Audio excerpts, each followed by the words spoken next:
So this evening I'm working on getting some of these shallow frames waxed so that I can get them in and get them set up for my mating nukes. I need to get them drawn out, and right now we're on a flow. We need to be drawing wax. So a lot of these old frames that went through my cooker, the wire's really loose in it, and I've seen people pull the wire tighter and put another little pin in there and stuff. Well, I saw a gadget the other day, I think popped up on Facebook, that you just put on here and squeeze and roll and it crimps that wire. So I got to thinking, boy, that'd be cool, but I'm not buying it. But I do have this pair of crimpers.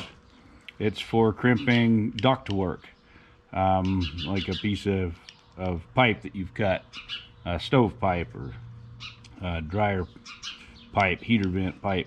So you've cut it, and then you can use this all the way around and crinkle it so that you can fit two together.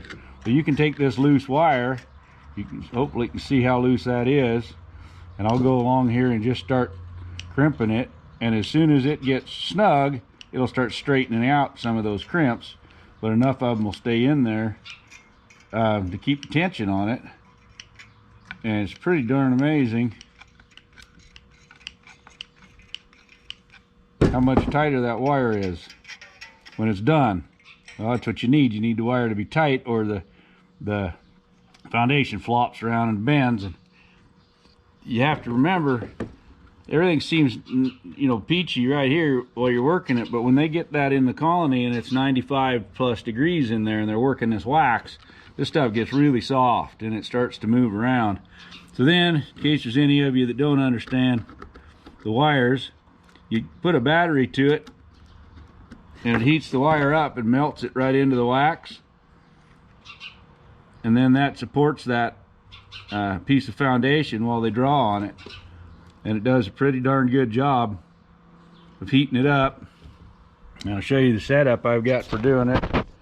I've got a set of long jumper cables from Harbor Freight hooked onto a couple other little jumpers that just have eye on them that I can use to short it out. And if we follow the big long jumper cables out, they're hooked up on the front of the tractor. I don't have a spare battery to just set in there to work off of, which would be great, but I don't have any, so this is what I'm doing. So anyhow, that's tonight's projects. Oh, so much to do. This should have all got done this winter, but I don't know if you guys remember looking back at the stack of stuff I had here to go through. I got through a lot of it, but we'll just keep plodding along with what we can do. Anyway, hope you guys are all well.